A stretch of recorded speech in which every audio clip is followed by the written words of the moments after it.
taget ind til København, fordi at Christina Jarling, hun spiller her på Rådhuspladsen.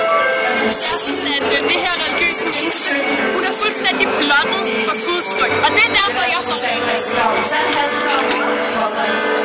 Jeg står simpelthen fordi, at der er nogle unge mennesker, som spilder deres aften, spilder noget af deres værdifulde liv på at lytte til de her sataniske evner. Det er sådan, at den her koncert, det er ligesom at komme i det, som Jesus kalder Gehenna. Det er altså det helvede simpelthen. Det er helvede, så Christina Jarling plejer at sige, helvede eksisterer. Helvede eksisterer lige her på jorden. Den her kvinde, hun prædiker, men det hun gør, det er, at hun ophøjer sig selv til sit frelser.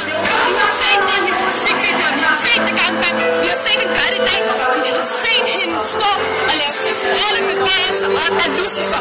Hun havde Lucifer med på scenen i dag. Det siger noget om, hvem hun er. Hun kalder sig selv kristen. Hun kalder sig selv et religiøst menneske.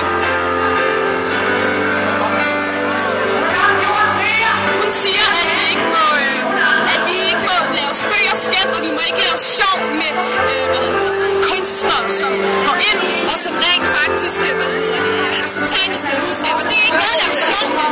Men hvad er det, hun selv laver i dag, når hun har lyst til musik? Hvad er det, hun selv laver? Selv politiet er her. Vi er nået til en tilstand i dag. En tilstand, hvor at profeter som Christina Jarling ophøjer sig selv over frelseren. I frelserens navn. Det her, det er ægte satanisme. Ægte satanisme, siger jeg. Jeg er simpelthen så ej. I Matthæus kapitel 6, der bliver det beskrevet, hvordan at du ikke skal prædike på gadehjørner, ikke skal prædike i synagoger, men at du skal lukke dig ind i dit kammer og bede til din Gud. Hvad er det, hun laver i dag? Det her, det er det om noget en prædiken på et gadehjørne. Det her, det er direkte bibelstridigt, og det er ægte satanisme.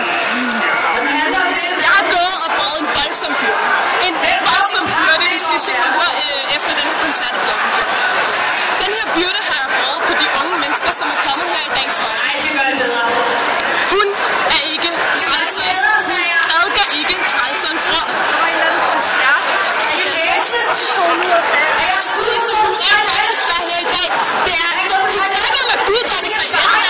Satanisme. Hun er gået i krig med de unge, som det er. Hun rent faktisk taler om, at hun beskytter, som hun siger, hun er kommet for at beskytte. Jeg siger nej til fadhusen, ja til ungdomshuset. Jeg står op for ungdommen.